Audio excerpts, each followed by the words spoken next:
오늘 룻기서 2장 1절부터 7절 말씀입니다. 우리 한 절씩 우리 교독하시겠습니다. 제가 1절을 먼저 읽겠습니다. 나오미의 남편 엘리멜렉의 친족으로 유력한 자가 있으니 그의 이름은 보아스더라.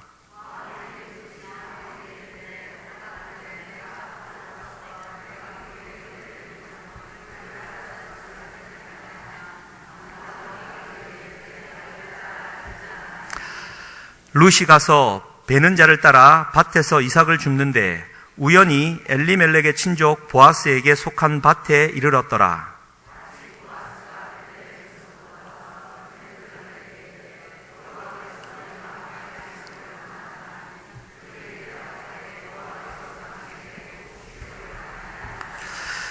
보아스가 베는 자들을 거느린 사환에게 이르되 이는 누구의 소녀냐 하니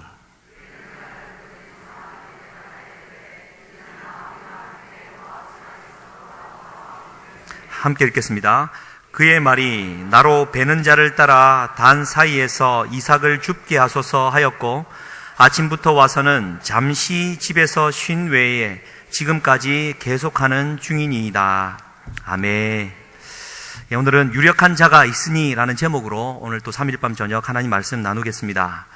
먼저 이 3일밤 저녁 주의 전에 나오신 여러분들을 주의 이름으로 환영하고 축복합니다. 오늘 이 예배 가운데 우리 하나님께서 만지시고 또 하나님께서 은혜 주시기를 다시 한번 축복드립니다. 저는 보시다시피입니다. 아내의 말을 참 잘 듣는 사람입니다. 룻기 말씀을 지난 이제 수요 예배, 3일 예배에 걸쳐서 3번에 걸쳐서 증거했고요. 아내가 저에게 질문을 합니다. 다음번에 또 룻기 할 거냐? 벌써 3번이나 했고 사장까지 다 다뤘는데 다른 거 하면 안 되겠느냐라고 얘기를 했었습니다. 그래서 다른 말씀을 준비할까라고 이제 기도하면서 룻기 말씀을 이제 다시 한번 읽는데 이 말씀이 가슴에 남았습니다. 1장 3절 나오미의 남편 엘리멜렉이 죽고 나오미와 그의 두 아들이 남았으며 5절 말론과 기럨 두 사람이 다 죽고 그 여인은 두 아들과 남편의 뒤에 남았더라. 2장 14절입니다. 그가 볶은 곡식을 주매 룻이 배불리 먹고 남았더라. 아직 남아 있습니다. 함께 나누고 싶은 은혜가 아직 남아 있기에 오늘 다시 2장 말씀을 가지고 섰습니다. 다음번에 다른 말씀으로 이제 넘어가게 되면 아내의 말에 순종한 걸로 이해해 주시기를 부탁드립니다. 아내 얘기가 나와서 말인데요. 어떤 분들은 저와 아내를 부부 사이로 보지 않고 아버지와 딸로 보는 사람이 있다고 들었습니다. 물론 믿으시지 않겠지만 아내와 저랑 나이 차이는 딱 1살 차이입니다. 그럼에도 불구하고 아버지와 딸로 보는 희한한 눈들이 좀 있었는데요. 제가 결혼하고는 아내가 계속 젊어져 갔습니다. 저는 20살 모습 그대로입니다. 머리만 좀 빠졌지. 그런데 이제 좀 차이가 많이 났는데 곰곰이 생각해 보니까 아내가 젊어진 이유는 딱 한 가지 있었습니다. 신랑을 잘 만났기 때문입니다. 할렐루야. 아무도 아멘 안 하시는데요. 예, 우리는 진짜 하나님 은혜 가운데 순적하게 만났고요. 아내와의 저의 만남에 대해서 하나님의 개입하셨던 역사에 대해서는 다음번에 한번 간증할 기회가 있을 겁니다. 하나님께서 함께 하셨고요. 제가 이 아내와의 나이 차이를 가지고 지금 말씀을 드리는 이유는 여러분 질문 하나 드리면요. 오늘 등장하는 보아스와 그의 아내가 된 룻의 나이 차이는 얼마일까요? 지금 우리가 룻기를 계속해서 읽고 있지만 룻은요 솔로몬과 술람미 여인의 술람미 여인과의 애틋한 젊은 청춘 남녀의 사랑 이야기가 결코 아닙니다. 보아스는요 2장 8절에도 등장하고 3장 10절에도 등장하는데요. 룻을 향하여 내 딸아라고 부릅니다. 내 딸아, 내 딸아. 한글 성경, 히브리 성경 그대로입니다. 내 딸아라고 부를 정도로 이미 보아스는 룻의 시아버지급에 해당하는 어른이었습니다. 그러니까 오늘날로 치면은 돈 많은 한 그룹 회장과 젊은 여인이 만나서 샤바샤바한 얘기입니다. 누가 보더라도 그 현장 속에 보아스의 탐욕이 들어있는 뭐 그런 이야기로 비춰질 수 있습니다. 보십시오.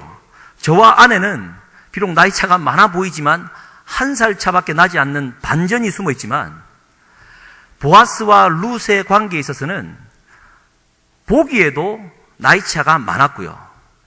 실제로도 나이 차가 많은 이 관계 속에 있다라는 것입니다.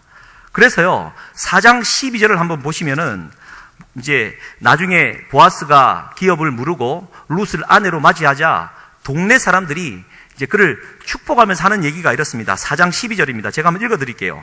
여호와께서 이 젊은 여자로 말미암아 내게 상속자를 주사 내 집이 다말이 유다에게 낳아준 베레스의 집과 같게 하시기를 원하노라 하니라. 동네 사람들이요, 이 젊은 여자라고 표현할 정도로 딱 봐도 보아스가 며느리나 하여튼 아주 정말 어린 여자와 결혼을 했다는 겁니다. 그런데 이것은 지금 하나님의 이야기죠. 그러니까 하나님께서 하라고 하신 명령에 순종하며 살아갈 때 이것이 보기에는 불합리하고 뭔가는 맞지 않아 보이지만 하나님의 말씀에 순종할 때 거기에서 하나님의 역사가 새롭게 시작되어진다는 것을 우리에게 들려주고 있는 것입니다. 할렐루야. 그래서 오늘 말씀 1장 22절, 2장 1절 바로 앞에 보면은 이제 나오미와 그 며느리 룻이 돌아올 시기를 가리켜서 보리 추수 시작할 때 돌아왔다라고 기록을 하고 있습니다. 그리고는 2장 1절에 이제 그 나오미의 남편 엘리멜렉의 친족 중에 유력한 자가 있는데 그 사람 이름이 보아스다라는 것으로 이제 말씀이 이제 새로운 국면을 맞이하게 되는 것입니다. 보십시오. 룻기는 다시 한번 강조합니다. 구약의 복음서입니다. 누가 말했습니까? 제가 말했은 겁니다. 동의 안 하셔도 좋습니다. 성경을 읽어가는 저는요, 이 룻기를 보면 분명한 복음서입니다. 문학적으로도 마찬가지거든요. 이것은 사람의 이야기가 아니라 하나님의 이야기입니다. 보십시오. 이것이 사람의 이야기라고 한다면 보리 추수가 시작될 쯤에 나오미와 룻이 돌아왔습니다. 그러면 2장 1절에 뭐라고 얘기가 시작되어야 합니까? 나오미는 이미 늙어서 일할 수 있는 능력이 없었기에 아직도 젊고 팔팔한 룻이 아침 일찍 일어나 이삭이라도 줍고자 열심히 밤새도록 땀 흘리며 고아와 어머니를 공양하기 시작했다라는 것으로 2장 1절은 시작해야죠. 그런데 전혀 다르게 정말 문학적으로 오늘 2장 1절 말씀은 남편 엘리멜렉의 친족 중에 유력한 자가 있는데 그의 이름이 보아스였다라는 것으로 시작합니다. 아무것도 없는 것 같지만 하나님께서는 유력한 사람을 예비해 두셨다라는 뜻입니다. 정말 아무것도 없어 보이는데요, 하나님이 운행하고 계시다라는 얘기를 정말 문학적으로 표현하고 있는 겁니다. 저만 감동이 됩니까? 그래서요, 오늘 말씀에도 3절 말씀에 보면은 룻이 이런저런 밭에 가서 이삭을 줍는 이 행위를 하는데요, 우연히 엘리멜렉의 친족 보아스의 밭에 들어갔다라고 기록을 합니다. 그런데 4절을 시작은 또 어떻습니까? 마침 보아스가 베들레헴으로 돌아왔다라고 기록을 하고 있습니다. 얼마나 아름답습니까? 나는 먹고 살고자 이곳저곳을 방황하며 최선을 다하는데요, 나는 우연이라고 생각하는데 하나님께서 마침 보아스를 만나게 하시는 역사, 이게 복음이죠. 그러니 아무것도 없는 것 같지만 유력한 자가 있다라는 것. 특별히 오늘 저녁에서는요, 이 유력한 자가 있다라는 말을 좀 살펴보기를 원합니다. 유력한 자라는 뜻은요, 말 그대로 부자라는 뜻입니다. 또 힘이 있고 능력이 있다라는 뜻이죠. 다른 걸 다 떠나서 돈이 좀 많은 부자입니다. 여러분, 부자이십니까? 부자 되시기를 주님의 이름으로 간절히 축복합니다. 할렐루야. 부자 되셔야죠. 예, 하나님 복을 받고 좀 누리고 베풀며 살아야 되지 않겠습니까? 그런데 이 보아스를 가리켜서 유력한 자, 부자다라고 말을 하고 있습니다. 그런데 여러분, 나는 돈은 없지만 하나님 안에서 나는 부자입니다. 그 거짓말입니까? 진짜입니까? 거짓말입니다. 내가 돈이 없는데 어떻게 부자입니까?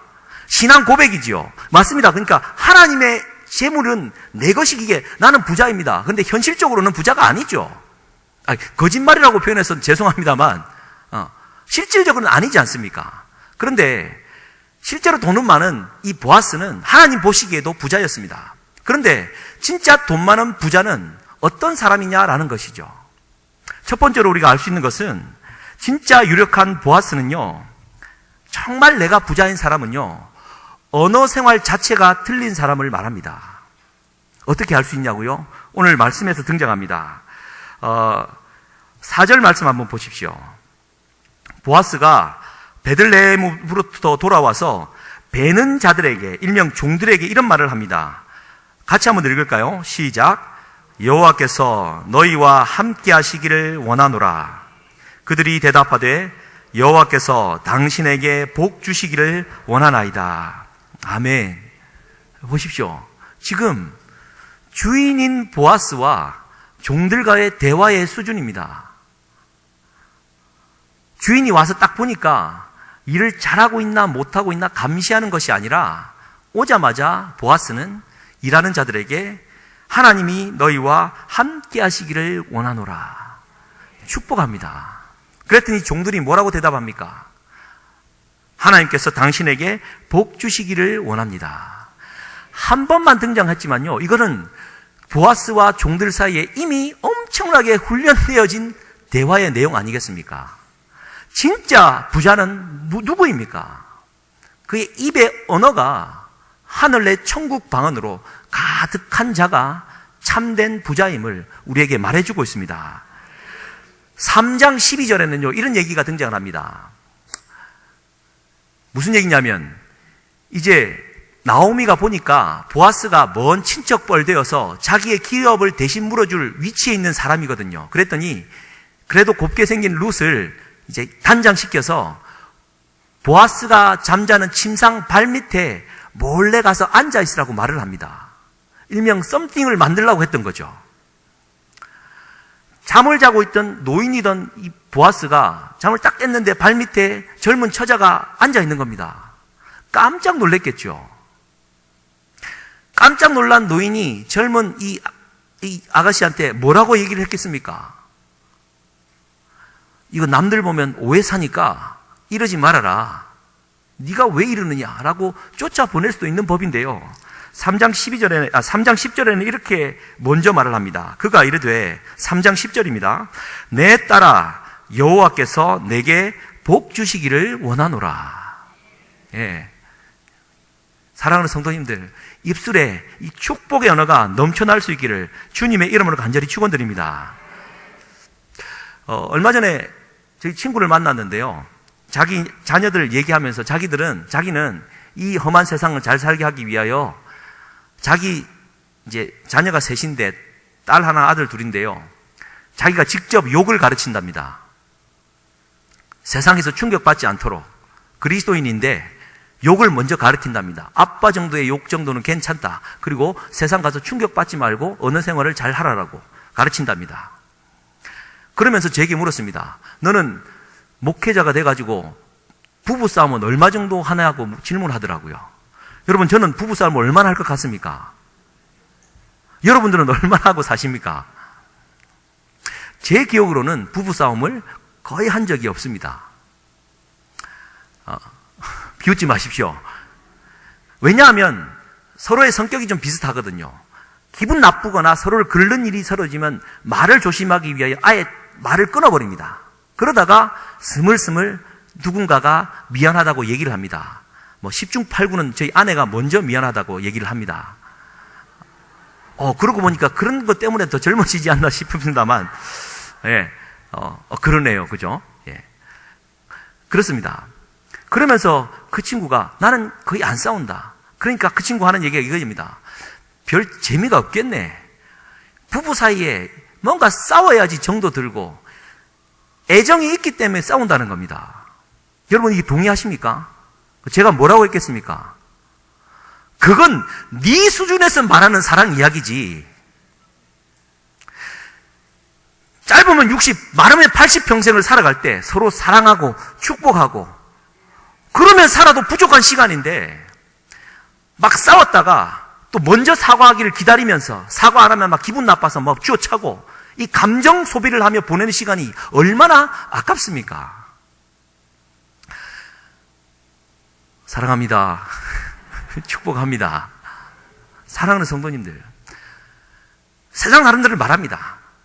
그리고 싸우면서 부부 생활하는 사람들의 자기만의 논리에 그 자기를 변호하는 말이요, 싸우면서 정든다라는 얘기입니다. 그럴 수 있죠. 그렇지만 사랑하면서 정드는 것이 훨씬 더 질적으로 다름을,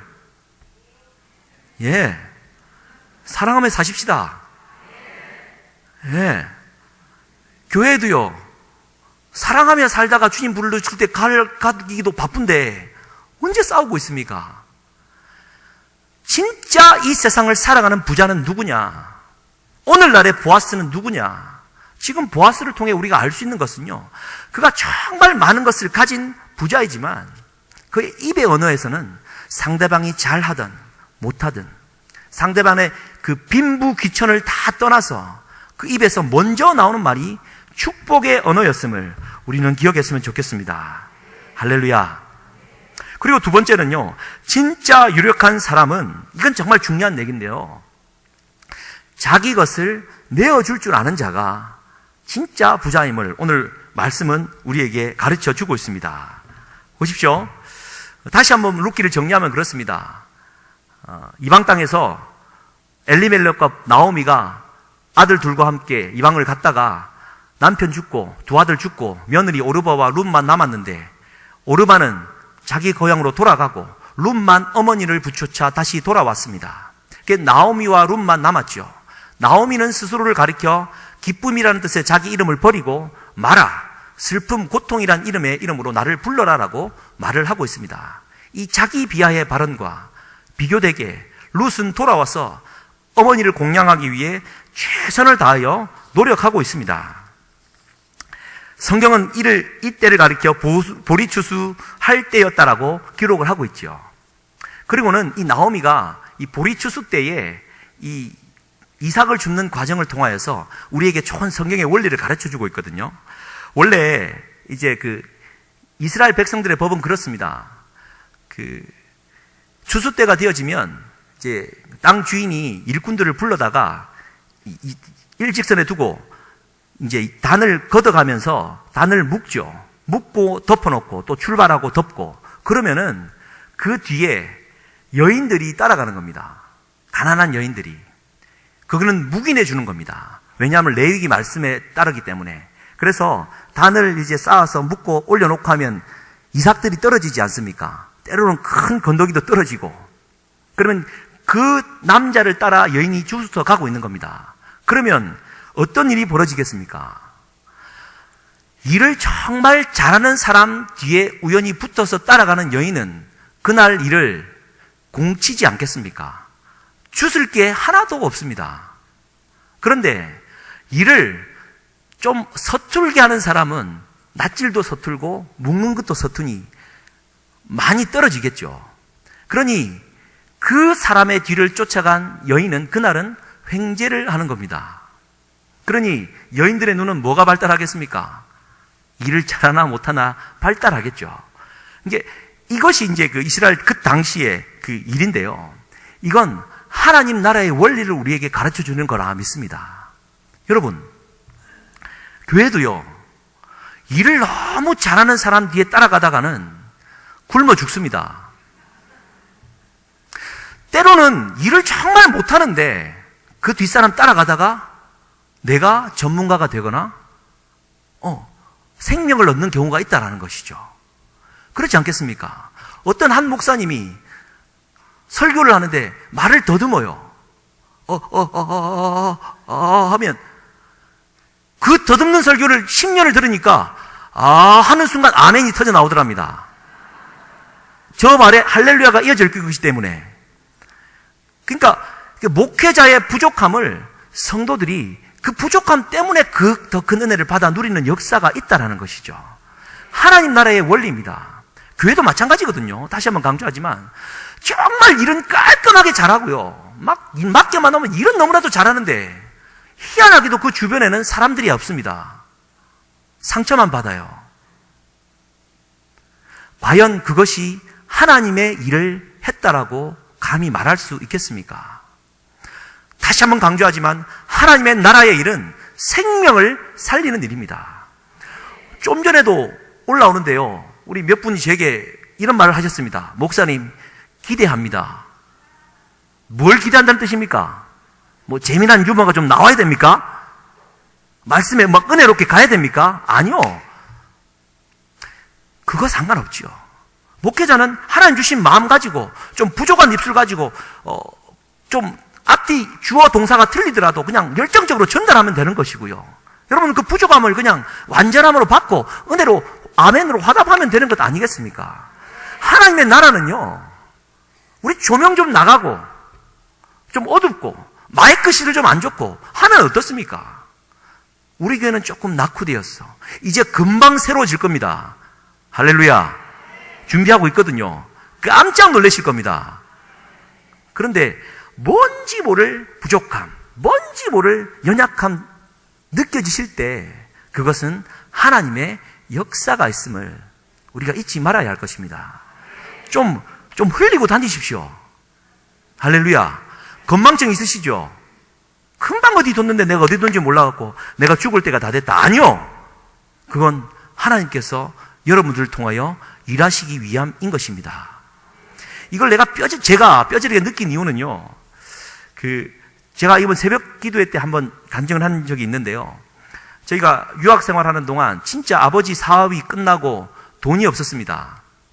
희한하게 이제 제가 아르바이트도 하고 아내도 일을 하면서 열심히 잘 살게 되었는데, 뭐 그렇다고 해결이 안 되죠. 월세가 2,000불. 그 당시에는, 그렇진 않았나 봅니다. 하여튼 엄청나게 돈이 들어가니까 매달. 그런데 어느 날 집에 통장 잔고에 50불, 5만 원도 없는 겁니다. 그런데 또 믿음은 좋아서 헌금은 또 미국은 체크라 그래갖고 자기 통장에 있는 그에 제가 수표를 써가지고 내면은 그게 이제 현금처럼 쓰이거든요. 그 전주에 이제 현금을 내고 제가 아르바이트한 이제 그걸 돈을 현금으로 500불을 받기로 돼 있는데, 수요일 날은 이제 받아야 되는 건데, 수요일 날 아침에 일을 하러 갔더니 새벽에 기계 위에 이제 주인이 현금으로 딱 올려놓거든요. 그럼 제가 가져와서 이제 그걸 하고 처리를 하고, 수요일 날 갔는데 이 주인 아저씨가 이제 잊어버렸는지 없는 겁니다. 목요일 아침에도 갔는데 또 없는 겁니다. 이제 마지막 보루 금요일 아침이 되었는데 그게 없는 겁니다. 그러니 제 입에 뭐가 나오겠습니까? 예. 그리고 체크가 또 처리는 돼야 되지. 잔고는 없지. 그리고는 그게 없다는 말은 생활비도 없다는 뜻 아니겠습니까? 막 가슴은 조이는데 진짜 있는 사람들이 너무하다. 자기에게는 500불은 아무것도 아니지만 누군가에게는 정말 생명과 같은 돈인데, 이제 토요일 날, 이날은 이제 안 주면 나는 끝인데, 이날은 주겠지 하고 아침에 딱 이제 먼 곳에서 이제 가족들을 태우고 새벽 4시 반에 이제 교회를 가면서 잠깐 들렀습니다. 차를 세워놓고 한 10m 정도를 걸어서 가게 문을 열고 딱 들어갔는데 있었을까요? 없었을까요? 없는 겁니다. 얼마나 낙심이 되든지요. 딱 그냥 문을 열고 딱 나오는데요. 차를 향해 딱 정면으로 걸어가는 딱 그 10m면 딱 5m 앞에 지폐가 하나가 옆으로 이게 있는 겁니다. 지폐가 하나 딱 떨어져 있는데 그게요, 옆으로도 아니고 딱 세로로 나를 향해 어서 오세요라고, 정말 어서 오세요라고 딱 질서정연하게 있는 겁니다. 뭐 1불이나 많으면 5불이나 10불 되겠지. 딱 봤는데요, 100불짜리가 빳빳한 게 딱 보고 앉아 있는 겁니다. 나를 가져가세요. 제가 가져갔겠습니까? 안 가져갔겠습니까? 순간 고민을 했지만 여러분이 예상한 대로 가져갔습니다. 왜냐하면 일단 궁핍했고, 두 번째 이유는 나도 그동안에 물론 미국 땅은 아니지만 한국 땅에 얼마나 많이 흘리고 다녔는지, 내가 그동안 흘린 거에 비하면 이 정도는 괜찮다라고 자위하며 들었습니다. 그래서는 헌금 50불을 잘 해결을 잘하고, 그래갖고 한 고비를 넘겼다는 것 아니겠습니까? 그런데 보십시오. 희한한 거는 그 순간적으로 2, 3분 찰나인데 제가 차에 내려서 가게 들어갈 때는 없었는데 실망하고 돌아오고 나오는 그 순간에는 그것이 빳빳하게 앉아 계셨다라는 겁니다. 누군가가 흘렸겠죠. 흘린 그분을 축복합니다. 보십시오. 좀 흘리고 다녀야 됩니다. 그런데 오늘 말씀에 더 감동적인 것은요, 뭐라고 기록되어 있냐면 2장 16절을 한번 보십시오. 2장 16절. 말씀 없이 띄워줄 수 있으면 한번 띄워주시고요. 2장 16절은 같이 한번 읽겠습니다. 시작. 또 그를 위하여 곡식 다발에서 조금씩 뽑아 버려서 그에게 줍게 하고 꾸짖지 말라 하니라. 아멘. 진짜 부자는요, 내 것을 지키려고 아둥바둥 하는 것이 아니라 흘릴 줄도 알고 흘릴 뿐만 아니라 일부러라도 흘려주는 그러한 자가 정말 부자임을 기억했으면 좋겠습니다. 정말 저는 제 마음이 정말 부자가 되어서요, 정말 많이 흘리고 다녔으면 좋겠습니다. 집 지나가다가 가난한 가정이 있으면 그냥 좀 흘리고 가고. 할렐루야. 근데 요즘은 다 잘 사셔갖고, 저보다 더 잘 사셔가지고 저희 집에 흘리는 축복이기를 주님의 이름으로 축복합니다. 이건 농담이고요. 그래서요, 그 하나님의 일이라는 것은요, 깔끔하게 일을 잘하는 것이 중요한 것이 아니라, 일처리가 완벽한 것이 중요한 것이 아니라, 일을 하면서 부족하지만 생명이 살아나는 것, 궁핍한 자가 다시 한번 생명을 얻게 되는 것, 그것이 하나님의 나라임을 기억했으면 좋겠습니다. 할렐루야. 이제 그래서 누가복음 이제 16장에 이런 얘기가 나오지 않습니까?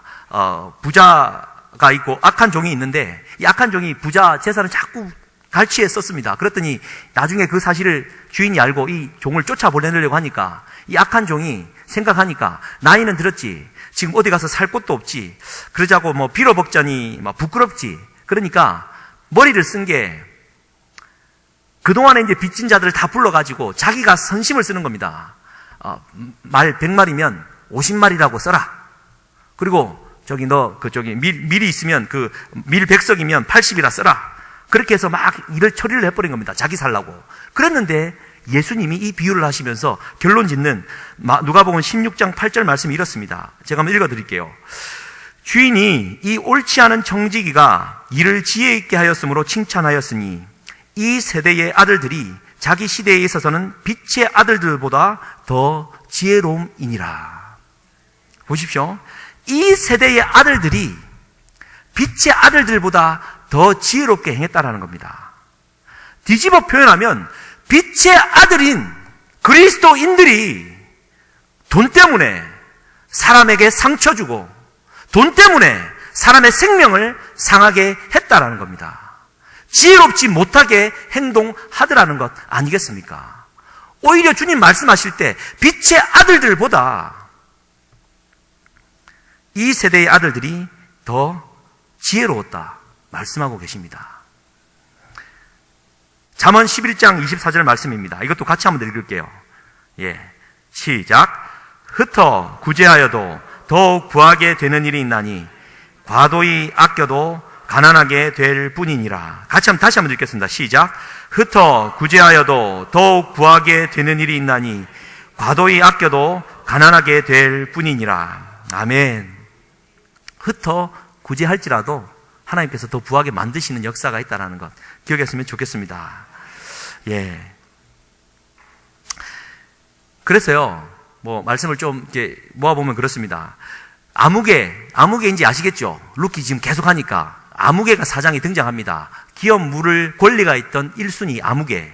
그런데요, 여기에서 우리가 빠뜨리지 말아야 될 한 단어가 있는데 한글 성경에는 결코 번역하지 않았습니다. 4장 1절 말씀에 보아스가 아무개여 이리 오라라고 부릅니다.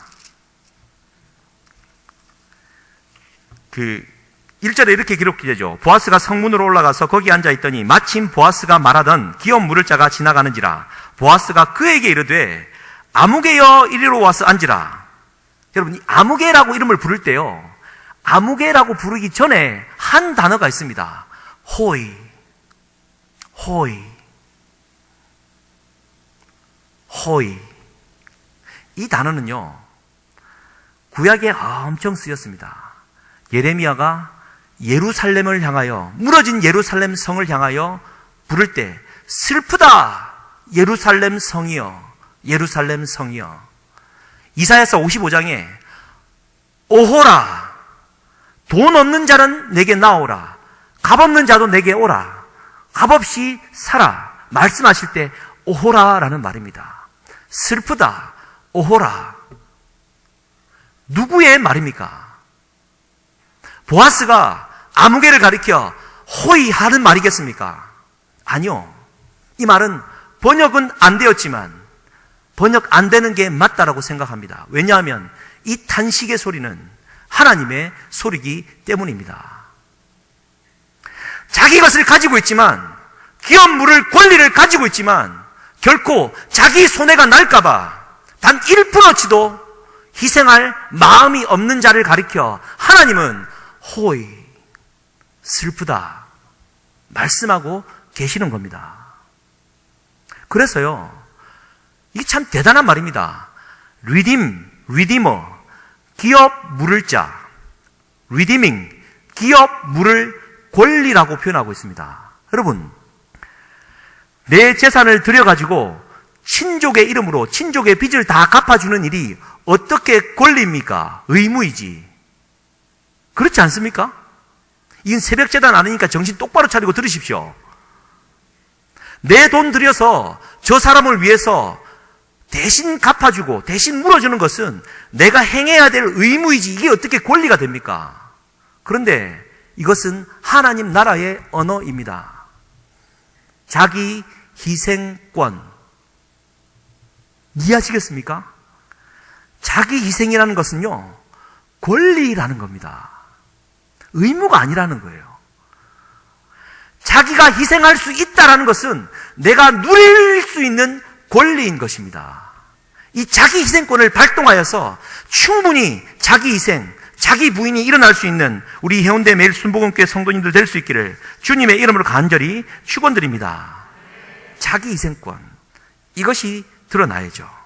그러니 진짜 부자는 누구입니까? 그 입술에 축복의 언어가 충만한 사람. 진짜 부자는 누구입니까? 그 충만한 축복의 언어를 통하여서 자기 희생권을 누릴 수 있는 자가 참된 부자인 것입니다. 할렐루야. 그래서요, 여러분, 솔로몬이 이제 솔로몬 성전을 짓지 않습니까? 아버지 다윗 때 짓지 못했던 성전을 위용차게 짓습니다. 우리 교회는 없지만 많은 교회들이 기둥을 세웁니다. 그죠? 그러면 그 기둥의 의미는 무엇입니까? 보아스, 야긴. 야긴과 보아스의 이름으로 성전 입구에 딱 기둥이 세워져 있습니다. 우야긴, 보아스. 그죠? 야긴이라는 이름의 뜻은 무엇입니까? 그가 세우신다. 보아스의 이름의 뜻은 무엇입니까? 제가 지금 쿰란 얘기하고 있습니까? 우리의 성경에 기록된 것입니다. 오른쪽 기둥은 이름이 보아스고 그 이름의 의미는 그에게 능력이 있다라는 뜻입니다. 그가 누굽니까? 여호와 하나님께 능력이 있다. 그가 세우신다. 누가 세우신다는 겁니까? 하나님이 세우신다라는 것이죠. 따라서요, 보아스가 진짜 부자일 수 있는 이유는 그가 돈이 많았고 그가 능력이 많았고 마음이 넓은 사람이었기 때문이 아니라 하나님에게 능력이 있다라고 그 마음으로 고백하는 자였기 때문입니다. 왜 내가 부자입니까? 하나님께서 나를 부욕해 하셨기 때문인 것입니다. 할렐루야. 이런 신앙의 고백이 우리 모두에게 일어나야 되지 않겠습니까? 할렐루야. 예, 오늘 좀 말씀을 이제 이렇게 해서 좀 정리를 좀 하면서요. 이거 하나는 또 우리가 좀 짚어야 됩니다. 아내의 말에 순종하기 위해 다음번에 룻기를 할지 안 할지 제가 결정을 못하고 올랐기 때문에 요건 하나 짚어야 됩니다. 보십시오. 이제 룻이 이렇게 돌아다니면서 밭을 찾았는데 우연히 이제 보아스의 밭을 들어갔다라고 말하지 않습니까? 그런데 우연히인데 마침내 하나님께서 보아스의 밭에 있게끔 하고 만나게 하지 않습니까? 여기에 너무나도 중요한 인도하심이 있습니다. 보십시오. 우리는 갈 바를 알지 못하는 자입니다. 이 길을 갈까? 저 길을 갈까? 여러분, 저기 해운대 쪽으로 이사를 가야 됩니까? 동쪽 부산으로 이사를 가야 됩니까? 저쪽 강변 있는 서쪽 부산으로 이사를 가야 됩니까? 너무 갑작스러운 질문에 당황하시겠지만, 모두가 그런 것 아닙니까? 내가 이거를 할까, 저거를 할까, 항상 선택의 기로에 놓여 있죠. 그러면 여러분 어떤 기준으로 선택을 하십니까?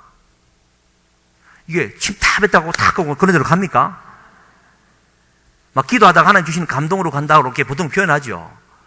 그런데요, 정말 성경적인 대답은 네 가고 싶은 대로 가십시오랍니다. 예. 자꾸 그걸 가지고 하나님을 시험하게 마십시오. 내 마음에는 이미 가고 싶은 길이 있습니다. 예. 이 길을 가면 위험은 따르지만 하나님의 길과는 하나님의 길이고, 저 길을 가면 위험은 없지만 하나님의 길과는 멀어진다. 뭐 이런 걸 어느 정도는 알고 있어요. 그렇지만 그 중에서 하나를 선택하는데 어느 길을 가든 하나님은 관심이 없습니다. 왜냐하면요, 하나님은 임재에 더 큰 역사가 있기 때문입니다. 그러니까 내가 어디를 가든 하나님은 나와 함께 임재하신다라는 겁니다. 룻이 어느 밭을 갈까? 누가 일을 좀 못하는 사람일까? 이거 재고 따라갔겠습니까? 그녀의 마음, 어머니를 따라갈 때 어머니의 하나님이 내 하나님이 될 것이다라는 그 신앙 고백 속에는요, 이미 하나님의 임재를 내가 믿고 담대히 나아갔다라는 겁니다. 발걸음이 닿는 곳으로, 인도함을 받는 대로 가다 보니 마침내 보아스의 밭에 이르게 되었다라는 것이죠. 그러니까 고민하지 마세요. 하나님이 인도하신 대로 그냥 가버리시고 거기에 하나님의 뜻을 구하고 하나님의 임재가 있어야 된다라는 것이죠. 그게 하나님의 뜻입니다. 이게 지금 룻기에서 발견할 수 있는 진리이죠. 할렐루야. 그래서 오늘 찬양한 대로요, 푸른 바다 나선 이 몸 어디든지 가오리다. 예. 내가 이 길을 가야지만 부름받은 자가 아니라 이미 부름받았던 하나님의 임재와 함께 있는 자라면 어디를 가나 상관없다라는 것 아니겠습니까? 우리가 지금 우리 목사님을 위해서 기도하지만 제가 한 5개월 우리 목사님 옆에서 지켜봤거든요. 제가 우리 목사님을 존경하겠습니까? 안 존경하겠습니까? 어마무지막지하게 존경합니다. 안 계시니까 그냥 마음대로 제가 말할게요. 와, 이분은 진짜 하나님의 임재 가운데 사시는 분입니다. 그러니까 제가 많은 목사님을 만나보지 않습니까? 정말 철두철미하게 계획대로 가는 분이 있고요. 우리 목사님 같은 경우는 오늘 저녁에 감동이 일어나면 내일 아침에 시향이 됩니다. 그렇지만 그 교회에 또 분란이 없어요. 이런 교회 여러분 이해되십니까? 다들 제정신이 아니에요. 그러나 발견할 수 있는 것은 우리가 성령 충만하기 때문에 이 일을 가능케 되어진다는 것. 예. 여러분은 진짜 이 시대에 보아스와 같은, 예, 부유한 자입니다. 정말 제가 감사하고요. 여러분들과 함께 신앙생활하고 있다는 것. 우리 목사님과, 우리 남 목사님과, 우리 김 목사님과 함께 우리 장로님들과 신앙생활하고 있다는 것. 정말 큰 축복으로 알고 있습니다. 할렐루야.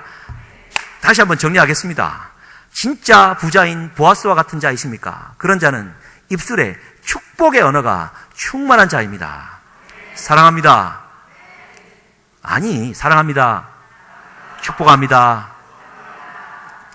우리 하나님께만 능력이 있습니다. 예. 아버지 학교 아시죠? 제가 아버지 학교 하는 분들은 이제 다 했습니다. 허그하고, 사랑합니다. 인사하고. 정말 많은 걸 배웠습니다. 숙제도 했습니다. 엄마 아버지한테 가가지고 뜬금없이 가가지고 엄마 사랑합니다 그랬더니 야가 와 이러노 막 너무 좋아 죽습니다. 그냥 제가 했으면은 엄마도 저도 제정신이 아니라고 할 텐데 엄마 이것은 숙제입니다 라고 하니까 이해가 되는데 그 숙제라는 이름으로 엄마에 대한 사랑을 표현하니까요. 그동안에 빚졌던 마음이 참 이게 좀 씻어지는 것 같고 그 말 한마디가 그 축복의 말 한마디가 얼마나 감사하고 좋은지요. 두 번째로는 자기 희생권을 발동할 줄 아는 자입니다. 가진 것 움키려고 하지 말고 가진 것 내려놓고 좀 도와주고 건망증 많으신 분들 주님의 이름으로 간절히 축복합니다. 여러분들의 건망증을 하나님께서 쓰실 겁니다. 많이 좀 흘리고 다니시고 너무 비싼 거 들고 다니지 마세요. 그러니까 흘려도 될 만한 것들만 흘리고 그래도 또 죽는 자들은 얼마나 좋습니까? 이거 뭐 말씀이 좀 생각보다 빨리 끝나갖고 제가 이렇게 간증을 하는데요. 미국에 있을 때 저희 차를 새벽에 누가 흑인인지 모른지 다 뺏어가 버렸습니다. 아내가 그렇게 아끼던 MD 플레이어 500불짜리 그죠? 훔쳐갔는데 제 마음이 어땠겠습니까? 아내가 제 말을 보고 기겁을 하더라고요.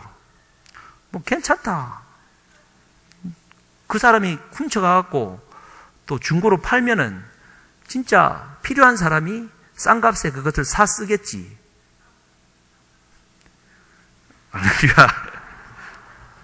제가 뭐 아내한테 욕은 많이 먹었지만